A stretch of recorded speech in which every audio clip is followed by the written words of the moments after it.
goal they scored was what probably we needed, because I thought we started playing then, played some good football, created chances, scored a good goal, hit the post, and then after we scored we went too long and too direct. But second half I thought we played better and deserved the win. I am disappointed, and I suppose it shows how far we've come, really. I think we also realise that the fine margin is this division that you got to execute in them key moments, really. And at the moment we've fallen a little bit short on them opportunities, really. But it's something to keep working on. We're looking more solid as a team. We're working hard, and that's the next part of this team to progress and grow. Is that next part. There is room for development for Fulham, even though they have made improvements, and we saw them go ahead against Manchester United.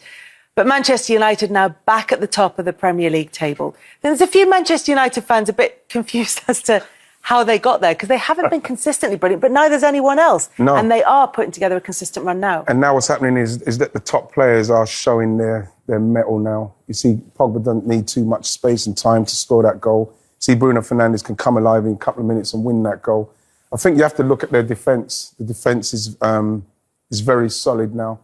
Luke Shaw has to get some form of flowers simply because of the way he's transformed himself with everything that happened to him from 2015 when he had the double fracture and struggled with his fitness. Mourinho didn't help him in that time. And Mourinho said that he didn't have he said he had a bruised toe or something, didn't he, when he had didn't the help him double at all. fracture. And what we're seeing with Ole Gunnar Solskjaer, which he has to get maximum amount of respect for, is his man management of this team. The way this team's playing, Luke Shaw's, like I say, his re-emergence to being a top player, probably get himself in the conversation for England now. But I love the transformation, Eric Bailly, and then you can just leave it to them guys up front. You put Cavani in there, that goal is starting to look like a Man United side that if they can start a lot quicker in games, which doesn't seem to bother them because they come back, they're going to be amongst it, without a shadow of a doubt. Yeah, you say that about them coming back, and there are two ways you can look at it, which is they start too slowly and they need to improve on that. The other way of looking at it is, as Wright said, it doesn't really matter if they can come back into it. Yeah, of course, United have been brilliant at doing that, but there's certain teams they're not going to be able to do that against. If they don't come out the blocks against, say, Liverpool's, Manchester City's, and they go 2-0 down early, they might not be able to recover. And maybe that's why they were 0-0 draws, because they're nervous about that. Exactly. So, but no, the way they're going at the minute, I mean, he's getting a tune out of Pogba. I mean, fair play to Pogba again. People were questioning him when his agents came out and said the comments. Since then, he's been brilliant. He's stepped up. He's taken a lot of the pressure and onus off Bruno Fernades, who was obviously their main man. So you have to take them seriously. There's still a lot of people out there that are saying consistency, no, I don't think they'll be there or thereabouts, but they're there on merit. They're playing as well as anyone. They're scoring goals. They've got top players coming back to their very, very best. And as Wright said earlier, defensively at one stage, they were all over the place. But now with Bailly coming back, Maguire, the former Luke Shaw, and wan-bissaka, they seem to have got something clicking now. And I still think in the middle of the park is what combination do you go with? Do you go with Fred, McTominay, but it's always got to be Pogba and Fernandes. They are the main two. They're the ones that make the team tick. And as I said, the way they're playing at the minute, you went back against them going all the way and certainly getting close to winning the Premier League title. And they're doing so well away from home as well. That's a club record, 17 games without being beaten away from home. And that it seems extraordinary that it's happening at the moment when you think of the great Manchester United teams. Yeah, it's their best run since the 1998-99 season. 366 days undefeated away from home. I think Darren used a key word. They've clicked. I don't think there is a secret as such. I think they've just clicked because they had that period where they had conceded the first goal in 7 out of 9 games. They had a period where this guy in the frame here, everyone was talking about whether or not he was the right man for the club. Now they're at the top. One thing I would say is that last weekend's game against Liverpool presented a debate that is still going on now. Real champions, they smell the weakness in the opponents and they go for the jugular. And midway through that second half, a Man United team with those potential match winners should have smelled that a Liverpool side whose front three hadn't scored for 3 games, 2.5 by then, with midfielders at centre-half and with a midfield triumvirate that weren't playing as well as they could do.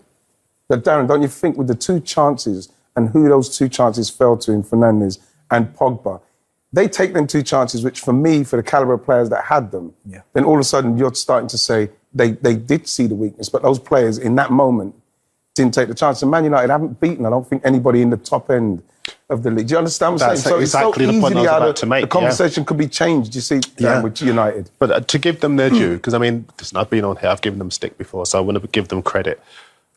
There is a stat that really does back up their improvement. They've come from behind. They've picked up 21 points from losing positions this season. That's 11 more than any other team in the Premier League. That says that they have... There you go. Thank you. Like magic.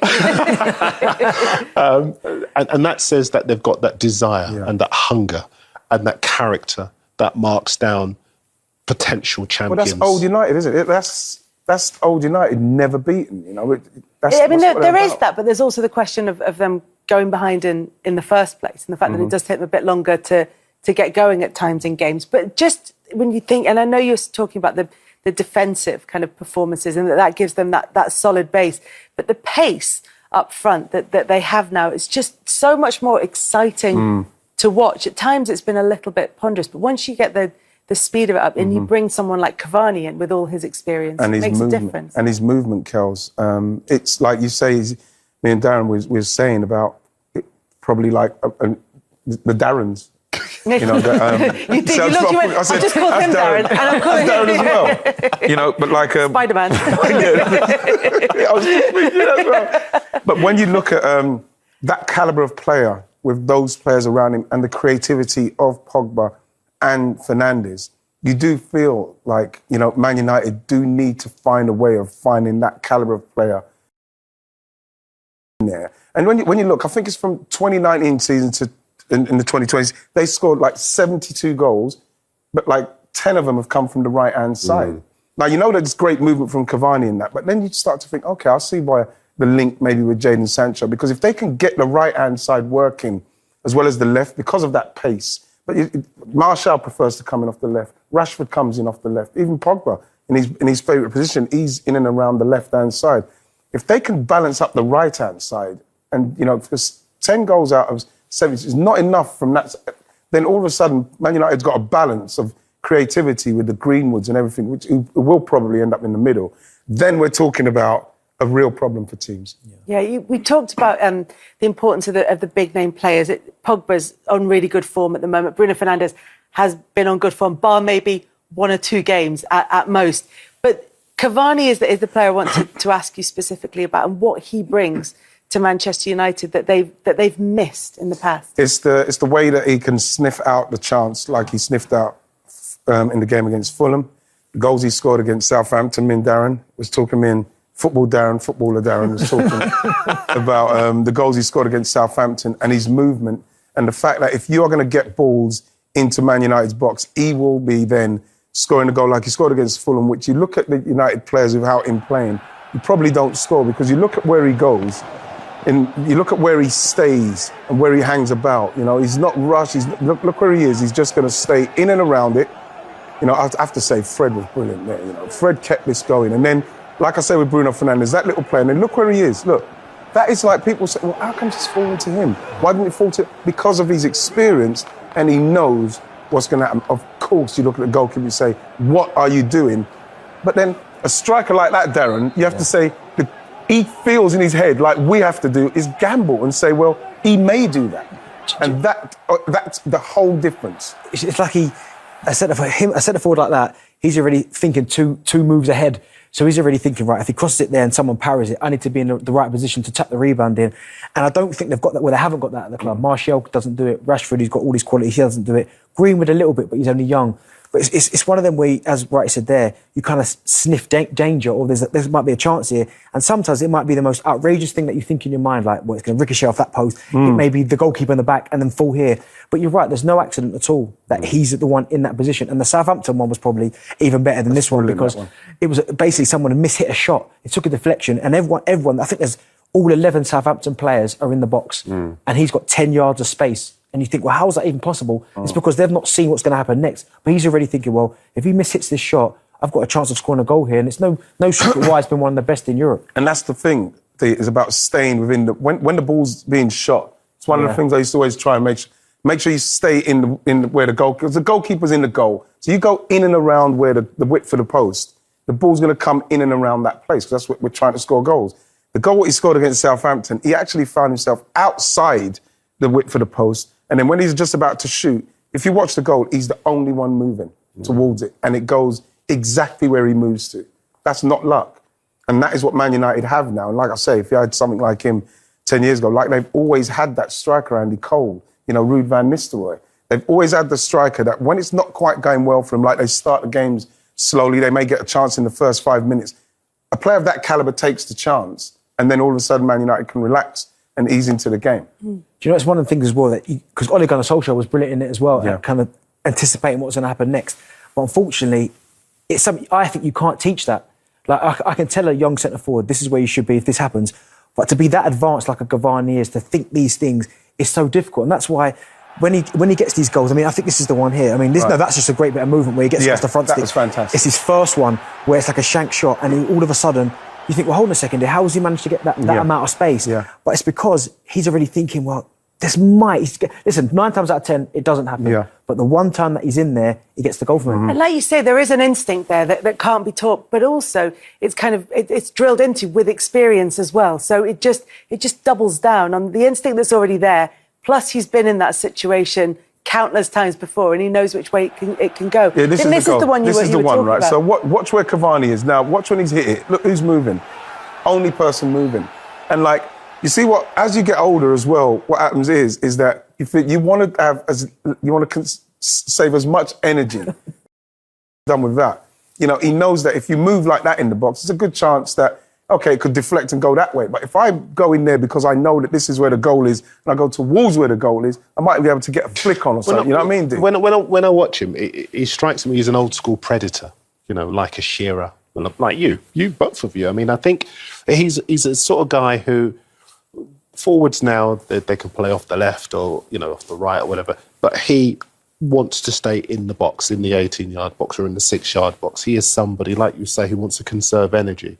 So he's waiting for everyone else to switch off so that he can switch on. It's very easy to say, well, it's only Fulham or it's only Southampton. Liverpool lost to Southampton. Liverpool drew with Fulham.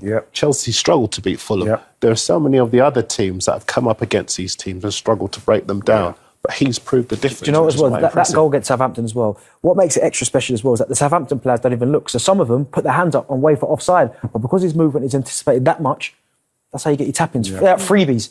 And I think that's not something, the fact that you've both picked that goal out, I think it's not something that, just an observer of football would notice. That's a striker seeing the thinking behind it. Because like Vardy does it, doesn't he? Vardy at Leicester does it. He is very, very good at waiting for opposition defenders to switch off and stealing into the space and being able to convert those goals. It's what they always say as a striker. And you go 9 times, the 10th time you don't go, that happens, you score. Those are the ones that when you finish playing, you score those nice goals where you might go through and finish and people say, oh, he's so clinical. But those are the ones as a striker that defenders can't really deal with you in that respect, because that's up to you gambling. And those are the ones I got a lot of joy out of, simply because you know with your striking a bit, look at him, only one moving. You know with your striking a bit and your experience that you are going to nick a goal. So they think to themselves, even if he's not playing well, he'll nick a goal like that, and what we can't do anything about. And that is the difference between the top. It's funny because fans always say, we only scores tap-ins. That's always the phrase, he only scores tap-ins. He only scores tap-ins. You get points for artistic merit. Because that's the place. What people have to understand. Basketball. That's the place. That's the most, for me, the most important place on the pitch, in the penalty area. Box, that's where, if you can find space in there and continue to score, that's See, I always liked Ruud van Nistelrooy because he scored those scruffy goals. He was in around the 6-yard box, and people perhaps didn't give him as much credit as he deserved. But he was very good at smelling those moments when opposition players would switch off. Maybe they'd given him too much space, and he was able to just find that area where he could stick his boot in and convert for the goals that often proved decisive in tight matches. And I think that type of striker, if you look around the other top 6 teams, well, suddenly Chelsea aren't scoring goals like that, because I don't think they've got that. They've got players who are versatile, but Tammy's probably the closest. Tammy Abraham is probably the closest. I'm not sure they know how to play Werner. If you look at the other teams in that top 6, Aguero's not playing, but I suppose City are different because they've got those mercurial players and they've got that wonderful defence. But Vardy is doing it for Leicester, and of course Cavani is doing it for Manchester United, and that's when you see those three teams at the top of the Premier League now. It's like photography, isn't it? Anyone can click the button on the camera, but you've got to see the picture in the first place. The picture, man. In terms of sort of conserving your energy, Cavani's started last night, but he's not starting regularly for Manchester United. Is that the best use of him, do you think? Well, it doesn't seem to be bothering him, and again, it comes down to experience, knowing that, you know, I can come on and make a difference because I know that there's going to be chances made and the ball's going to be in and around the box. So it's one of those situations, Kels, if he was playing and there's not chances being made, if he wasn't playing and chances weren't being made, I don't know if he'd be as happy. But, you know, coming off the bench knowing that I could play for 20 minutes and get my goal, you know, it's better than playing for 90 minutes and getting the goal, you'll probably take that. You'll probably take that. I like the way you think. That's how I started to think towards the end. I'd rather play for 20 minutes and get a goal than 90 minutes Absolutely, and get a goal. Less energy I used. might get 3. No, but the thing is, there's so many times where I've played games where it's like it's been raining and and you're winning comfortably. I've scored 2 goals and I said, it wouldn't bother me if they took me off now. Do you know, I don't want to tell tales out of school. When you went in last week and Lee Dixon was in and he was as you've both been saying about, you know, staying in that area just in front of the goal. And he was in, his take on it was, right, he just didn't like to run. I was always moaning in the training session, how much further is this, an athletics club or football club? But in terms of Cavani, look, there's a genuine point at the heart of that, which is that as you get older, you do want to use your skills in a much more sort of concentrated way. You don't want to be running around the pitch and being exhausted and not being ready for the next match. Well, I can remember when I played with Gerard Houllier, and one of my very first sessions, I ran wide into the channel to give the fullback an option, and he stopped the whole training session and he said to me, "What are you doing?" I said, "Well, Gaffer, like I've looked at Luke Young. He's like, his eyes are piercing at me. Run down the channannel." So I've run out there. And he said, "What are you doing?" I said, "Oh, just give him an angle." "Well, no. I didn't buy you to come to Aston Villa to run out there. Stay within the width for the 6-yard box. That's where you're going to get your goals from." Yep. And obviously I never ran another channel. Got the same thing Gerard said so.